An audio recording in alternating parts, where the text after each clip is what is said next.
Our next speaker is an officer, a gentleman, a businessman. He is a retired Marine Corps officer.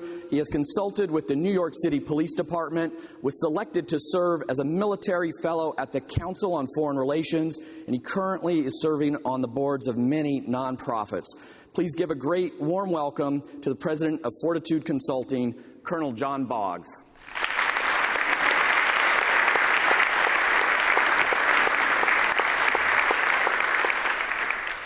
That was a great video, wasn't it? Well, good morning, L10. And again, my name is Colonel John Boggs, and I have had the wonderful opportunity to serve the nation for over 30 years as a United States Marine. More importantly, I have led thousands of young men and women, and I can't tell you what a phenomenal opportunity that was.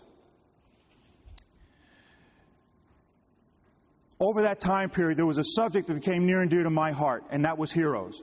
Where do they come from? I mean, after all, the Marine Corps seems to have a never-ending supply of them. And that's what I'm here to talk about today, is heroes. And here's something that I learned over the years, is that heroes don't just pop up. I had to stop and think through that, because they just seemingly keep coming. Where do they come from? What I've learned is this: heroes are created. And that's what we're going to talk about today. How do you do that? So before I do that, I have to ask you the question. What is the worst thing an employee can do for an employer? Now, as you sit and ponder that question, I'm going to tell you a story about two real-life American heroes. I'm going to take you back to 22 April 2008 in a city called Ramadi, Iraq. At that time, it was considered the most dangerous place on the face of the planet. Two Marine infantry battalions were trading out. That is, one was ending its combat tour, and the other was at the beginning. Two young Marines, one from each battalion, were posted to stand duty in front of a makeshift barracks housing 150 Marines and Iraqi police. Those two young men, Corporal Jonathan Yale and Lance Corporal Jordan Harder. Jonathan Yale was a dirt-poor, mixed-race kid from Virginia. A wife, a daughter, a mom, a sister, all living with him on his $23,000 a year salary. Lance Corporal Harder was a middle-class white kid from Long Island. Now, these two young men would never have met if it wasn't for the Marine Corps. They joined the Marines, and then they've come to realize that there are multiple Americas that exist simultaneously, depending on one's economic status, education level, and where you may have been born. But these two young men were brothers. Actually, they were closer than brothers, forged in the crucible of Marine Corps training. Now, I can imagine that night the sergeant of the guard's mission orders went something like this. Okay, you two knuckleheads, you're going to stand this post and let no unauthorized vehicles or personnel pass. You got it? I could also imagine that the two young Marines looked at the sergeant and kind of rolled their eyes and said, well, yes, Sergeant, of course. With just enough attitude not to get in trouble, but also to let them know that this is not our first rodeo. Shortly after they're taking their position, a blue truck rolled onto the compound, about 60, 70 yards away from the Marines. It negotiated a serpentine pattern of concrete jersey walls. Came to a stop in front of the Marines and exploded, killing them both. Now, Marines die in combat, and that's really not the point of this story. My friend, their commanding officer, which is where I get this story from, in an effort to recognize the two Marines for their bravery, traveled to Ramadi to find out what happened. Because, you see, in order to recognize someone for bravery, it requires two eyewitness accounts. And the only eyewitnesses we had were the Iraqi police. During his investigation, this is what he found. That, in fact, the two Marines were on post A blue vehicle, a blue truck came in, negotiated the serpentine pattern, and exploded. But here is what the Iraqi police recounted. They pointed out that when they saw the truck, they knew something was wrong because the two Marines began to fire. They turned around and said that we too began to fire at the truck, and then to a man we had run. One policeman with tears in his eyes pointed out that they had run like any normal man would to save his life. What he didn't realize was that Marines were not normal men. He said no sane man would have done what they had done. A few days later, a videotape was found that actually captured the entire event from a security camera. That video is actually out on YouTube. Personally, I can't watch it. But here's what we learned from the videotape. It took exactly 6 seconds. 6 seconds. In the first 2 seconds, the Marines quickly realized what's going on. No time to talk, no time to decide what was going to happen, no time to call a sergeant of the guard for help. Instead, they presented their weapons and began firing. 3 seconds. You can see the Iraqi police also firing at the truck. 4 seconds. You can see the Iraqi police begin to run. Some ran right past the Marines. With 2 seconds left to live, the videotape shows this, that the Marines never shifted their weight away from impending doom, never made an effort to move out of the way. Rather, they leaned into their weapons and fired them as fast as they could. You could see the windshield exploding and the vehicle come to a halt, and then the video goes blank. Heroes. Ladies and gentlemen, every organization needs its heroes. No, no, no. I'm not saying you need people who are going to stand up and die for your company. Absolutely not. But every organization needs its heroes. Every organization needs those people who are going to stand up and do more than is required. Why? Organizations without heroes, ladies and gentlemen, will never realize their full potential. Never. They always seemingly make that whatever margin it is, whether it's 2, 3, 10, 15%, and never seems to waver. That's the company with no heroes. So how do we do that? Three major efforts to make a hero. One, it deals with the leader. Second, it deals with the employee themselves. And third, it deals with the playing field. And we're going to talk about that. First, the leader. There are many things a leader is responsible for, and I don't have enough time to go into them all, so I can only talk about the top three. Number one, and if you can't do anything that I tell you today, please do this. Behave like a leader. Because you see, no one hears what you say, not one word. They only see what you do. No one will remember anything about you other than how you made them feel. That's it. Second, leader, provide a vision, a clear, concise, compelling, shared vision. Now, a vision, ladies and gentlemen, is not a destination. It is your true north. It's your direction. It's not a destination. It cannot live on paper. It has to live in here. Third, guiding principles. In the Marine Corps, the guiding principles are honor, courage, and commitment. What are yours? Guiding principles guides how you behave while you're performing your task. Second is the employee themselves, particularly for this group. And the first thing is first, and that is training. You have got to train your employees to within 1 inch of their lives. Now, you can train it this way, or maybe that way. The next requirement for your employee is to instill knowledge. That's code for education. So you have to educate them, and if you can't educate them like that, maybe you do it this way. Third, techniques and tactics.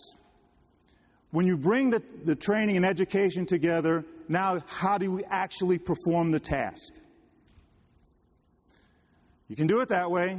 I suspect you probably do it more like this. At the end, you have heroes, right? They look great, don't they? So do they. Well, not exactly. You don't have a hero just yet because you have to put that third thing in view, and that is put them on the playing field. Okay. All right. Some of you can say, yeah, that's exactly what the playing field looks like. But okay, you have to let people use their talents to perform the task. So what the playing field should look like, I know some of you folks are sitting close to the door for that quick getaway may have a rough time seeing this. Okay, true north. This is your vision right here. You have to have a vision. Your employee is right here. There's where they start off. We know where they're going because you've got a good vision statement. It lives inside them so they know where they're going. You put them on the field, hold it. 2 more sides. This side. This is the law. You never want to be on the wrong side of the law, particularly in your industry. You don't want to be on the wrong side of the law. This side right here, one more side to our field, the playing field. This is your guiding principles, also cleverly called values. If you have none, go to the Coke machine and get some quickly or you'll be in trouble. This is what is required to be a hero. You got to put them on this field. Okay? We can talk about level playing field, but I don't have that kind of time. These are your goals and objectives, and of course, this is how they move, okay? Ladies and gentlemen, that's the playing field. That's the basis of a playing field. That's what you have to do. Now, what did you just do? You created heroes. You've given them an opportunity to perform. Ladies and gentlemen, the great Karl von Clausewitz pointed out in his book on war, he calls it the fog of war. The Marine Corps calls it the fog of battle. There's another fog, the fog of business. Things go wrong. Things go wrong every day. When someone shoots at you, I promise you things have just gone really wrong. War by its very nature is wrong. When someone's shooting at you, you couldn't get more wrong. So now what? Now you have that person who stands up. You have the Harders and Yales who come up, who suddenly appear because they're trained, they're capable. You have that person who can, just your nature of your business in healthcare, the way we are today, saving lives, you're in a hospital, you're wrong. Man, you're having a very bad day. What you do in pharmacy and biotech saves lives. That's extremely important. You're in a hospital, things just went wrong.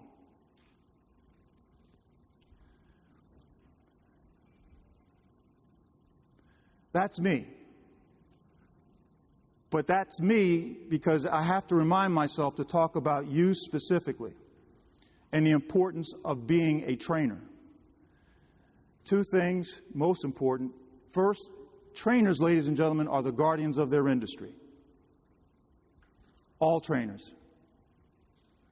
So I sincerely hope that you are seeing the future, seeing the invisible. And what I'm talking about that is when you start developing your training programs, today is great. Hopefully you're not training for yesterday, what you did yesterday. But are you casting your eye to the future? What are the trends? Who are you training?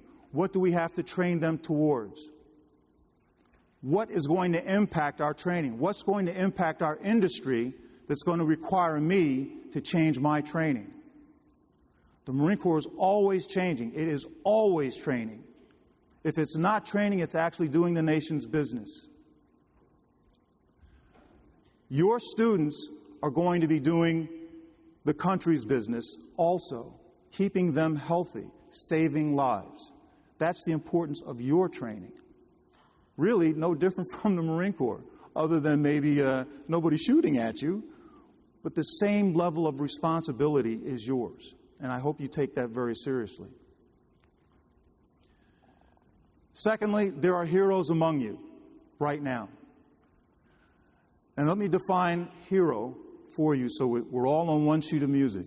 You say, well, Colonel Boggs, wait a minute. Hero, hero, hero. A hero is a person who sees that one thing that needs to be done that no one wants to do. But the hero stands up and gets it done. Because the hero did it, because this person did that one thing that no one wanted to do, the entire organization benefits. Let me give you one last thought on, now that you understand about heroes, the very basics of developing a hero, I also gave you the basics of understanding your employees. You say, Colonel Boggs, wait a minute, we did everything that you just said, but it's still taillights and exhaust at 5 o'clock. Hold it. The person who's well-trained, well-educated, understands the guiding principles, but is going home at 5 o'clock, out the door, won't help anybody, won't even turn off the lights. That person does not have the vision, they don't share the vision.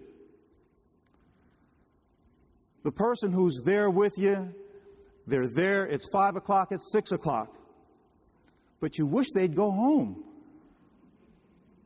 I mean, that's the one, please leave, I got this. Okay, they have the vision, they have the guiding principles, their training is lacking, their education is lacking, so they're not very helpful. Actually, they are a detriment. Well, I know you know them, we all have them.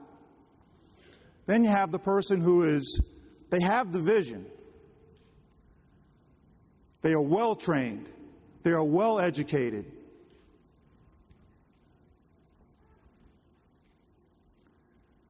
But you don't trust them. And I know you know people like that. You're probably running those names through right now. They do not have the guiding principles. They do not share your values or the values of the organization. That's the person you don't trust. Ladies and gentlemen, I'm going to leave you with this. There are heroes in this group, as I pointed out, and I had the wonderful opportunity of meeting a couple. I've been thanked for my service. I want to thank you for yours. I want to thank you for what you do because it is extremely important. I also want to thank a couple of moms in the group. I hope they're still here. Diana and Rachel. Diana is the mother of a Marine, and Rachel is the mother of a Army couple. And I tell you what, if you're a parent, a brother, a sister, someone in that support network for a person who wears the cloth of the nation, you are truly a hero because it is a very difficult job and no one can do it without you. So now I'm going to give my time back to my wonderful Kevin Cruz. Thank you.